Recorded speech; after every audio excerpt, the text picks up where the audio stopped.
Welcome back. As the holiday season soon comes to an end, properly discarding and storing your Christmas trees and decorations could be at the top of your to do list. Whether you opt for a real or artificial tree, it's important to know how to discard or store them safely and efficiently. To help us with this task, we're joined by Brian Vines, Deputy Editor for Special Projects at Consumer Reports, who will share some useful tips. Brian, thank you so much for joining us. Thanks for having me back, Kibin. Of course, it's wonderful to have you here, and I'm so excited about the topic today. Now, for my first question, I know that this could be, I guess, a little bit controversial, or everybody has their own opinion on this, but when should people begin to look into to actually taking down their Christmas tree?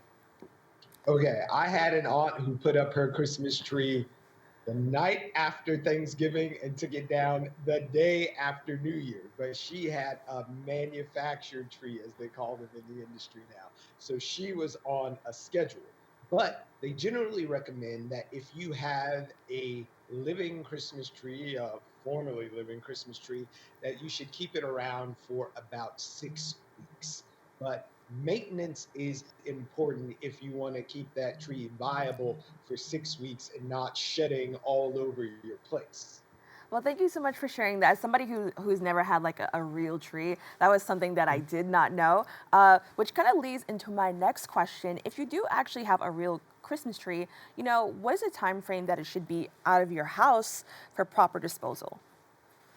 I didn't have a real Christmas tree until I was like way into my teens. We lived in an apartment my whole life, and the tree lived in the back of the closet, and we'd pull it out. But for those of us among us, 80% of folks actually have artificial trees. So we're in the majority, Kevin. We got the big problem. But about 25 million trees were sold last year. So they're expecting about the same. But keeping those trees means that you have to water the tree. And it's good in the 6 to 7 week time frame for you to keep it in your house and be safe. Now, water is essential because when those trees are cut fresh, about half of the weight of the tree is actually just water. So it takes a lot of water to keep that tree viable and make sure it's number one, not shedding leaves, but even more importantly than that, that it doesn't become a fire hazard for you in your home. Because we've seen on the news across the country when trees dry out and you got those lights on and they can be warm, it can actually start fires. So it's very important for safety that you keep that tree hydrated, whether you're using a humidifier, which is always great in the winter because it's so dry outside. And if you have on a humidifier, just like in the summer when it's so humid, it helps you feel more comfortable. So no nosebleeds or dry skin, and it keeps your tree viable. So humidity or spraying it and making sure you water your tree is super important. And I actually found a recipe for Christmas tree water that can help keep your tree viable for as long as possible. Yeah, so can you actually tell us about that recipe? And then overall, what is Christmas tree water? And I guess expand on about the benefits of it. Well, one thing before we even get into the Christmas tree water recipe that you can make at home, the folks at Miracle Grow have also created Miracle Grow for Christmas trees. They say it hydrates and keeps your tree green all the holiday season.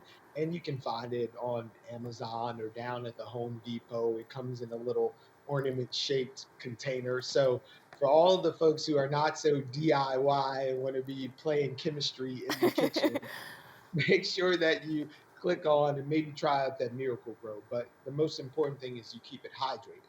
But Christmas tree water is one of these things that folks who do have real trees might know about and have been passing down for a long time. And it's primarily water. So you start with about 5 quarts of water.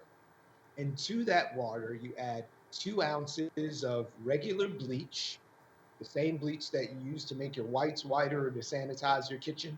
So 5 quarts of water, 2 ounces of bleach, 8 ounces of light corn syrup.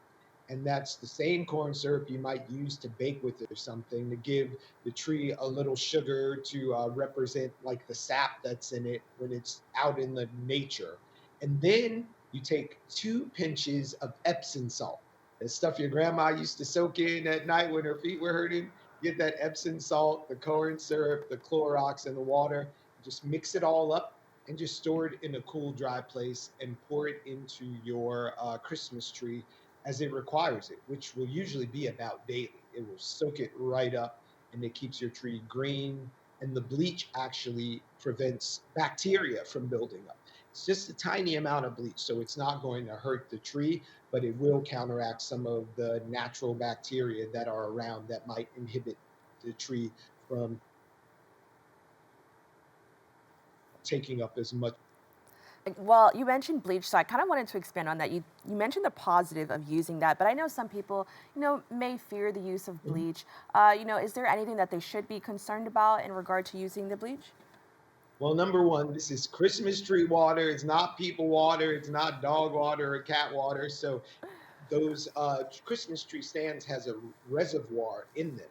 So if you have pets around, make sure that they can't access that reservoir, or young kids, because we don't want them to come into contact with bleach. And no one should be ingesting bleach, despite what a former president might have said at one time. Stay away from ingesting bleach at all costs. But that amount in that amount of water doesn't really represent a harm just to have around, but make sure that no one ingests it, whether it's kids or pets. Bleach is not for drinking. It will help to preserve the tree's life, but we should not be taking it in at all. So just be mindful of it, but you don't have to be very afraid of it. It's just a little bleach, but keep it separate. Now, this seems like a very high maintenance Christmas tree, but for many people, I could understand why it may be worth it. So, can you just talk about, some of the benefits of choosing a real Christmas tree over an artificial one? Well, one of the things is from just an environmental standpoint. Most Christmas trees that are manufactured in China. So it's about 80% of Christmas trees are manufactured in China. And that means once they're shipped abroad, you're already making a larger eco footprint. But one of the positives, because we go back and forth trying to balance, and you really have to figure out for your lifestyle how you want to approach this, whether you want a living tree or an artificial tree. Most folks hold on to their artificial Christmas trees for about 6 to 9 years. So you're slowly offsetting that carbon footprint that you had of getting the tree if you keep it for at least 6 to 9 years, right? So it's offsetting it a little bit. But according to the National Resources Defense Council, the chemically laden plastics and the fact that it is shipping from so far away has an impact of about 20 years to offset. So it's saying between the manufacturing and the shipping, it takes 20 years to balance the scales from the impact that it's had on our environment. But some people, even though Christmas tree farms plant trees exclusively for this use, say, I'd rather have that artificial tree that I can keep for a decade instead of cutting down trees every year for 10 years. So we really have to take a look at your lifestyle and which of those things works best for you to minimize your ecological impact. Thank you so much for sharing that. I know that is a debate that is, a long debate that many people have internally and with other people. So thank you so much for sharing that. Now, there are options for people who may want to avoid the stress that comes with Christmas tree decorating altogether. So can you tell me about the organization Rent a Christmas? Rent a Christmas is one of these businesses that just sprung up because of a need, whether you're traveling or you just don't want to have the hassle of dealing with the tree, or you just like to keep it current and you don't want to have the same ornaments every year. Some people think of it as tradition, some people feel that it's stale. But Rent a Christmas is a company that rents out fully decorated trees for 45 days. So for 45 days, you get this tree that they ship to you in a box complete. Then you got to find somewhere to put the box, because at the end of those 45 days, you have to send the tree back to them. All the shipping and handling is bundled into the price. And the tree comes with all of the lights pre-strung, and it comes with all of the deco, and you get to choose what kind of scheme you want, whether you want like gold and silver or red and green or blue. They have all of these different color schemes that you're able to choose from. And they work on a national level. So they'll ship right to the Bronx a 6.5 foot tree. right a week before Christmas was about $444 complete. So if it's worth it to you to spend $444 and you get that tree a week before Christmas and keep it for the next 45 days, it's $444 well spent. But a 12-foot tree, which is the tallest one that they rent out, costs $1,334. So if you're going to spring for that 12-foot tree, please invite me to your Christmas party next year. We have tall ceilings and a little cash, so I'd be happy to come to your party. Now, I'm loving that you're talking about money because I think that for, during the holiday season, a lot of people tend to overspend and it could just also lead to a lot of overconsumption. Could you just talk about how, maybe other organizations like this could kind of be a cost saver in the long run and also, help us avoid, continuously buying more decorations every year and all the issues that come with that? Yeah, well, the only kind of overconsumption you should be doing is the love that you're sharing at the holiday and maybe get a little lit at the Christmas party while other people are buying drinks. But buying too much stuff is never good. And the same applies with our Christmas things. I said before that Christmas decorations are something that a lot of people, my family included, pass on from year to year, right? So you might think of just buying one ornament as a tradition. I know a lot of folks buy one with their kid and they go to the store and okay, you pick out this and it becomes your ornament and every year you might add to it. So make it special. Meter out those things. You don't have to start with a full bang on Christmas tree every year because if it means something to you and you connect to it more, that can be a lot more of a holiday spirit than just having the latest bam decorations on your tree every year. So things that mean something that you want to bring out year after year. I actually got a text from my friend as the holidays were starting of a Christmas ornament that we made at his house Oh, when he that's had a wonderful. Christmas tree party. Right. And he sent me this thing years later. He's like, oh, remember this? And it was a little decoration that we had made that from like 2018 that they are still using because it meant something. We all got together, we had a party and made goofy little ornaments that they're still using. And I think that's so much more special than just going out to buy whatever's on sale the day after Christmas, which I know a lot of you have been at the stores today.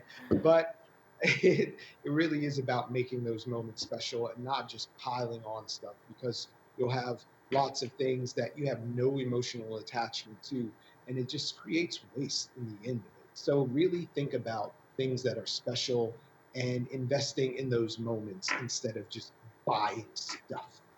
Well, Brian, I want to thank you so much for joining us. And I actually learned a lot more about Christmas trees that I did not expect. So, once again, thank you so much. Wait, before we get out of here, Kibin, Mulch Fest starts today. Take those live Christmas trees if you're a live Christmas tree person and get to a New York City park and make sure that you turn that Christmas tree into mulch. Last year they had 58,000.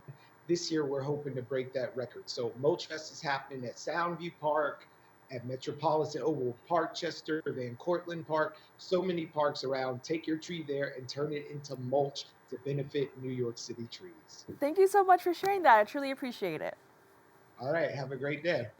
Now, if you were interested in the rental Christmas decorations that were mentioned in this interview, you can find more information about that at www.rent-a-christmas.com. And don't forget to keep up with all the amazing work from Consumer Reports at www.cr.org. Don't go anywhere. We'll be back with more open right after this.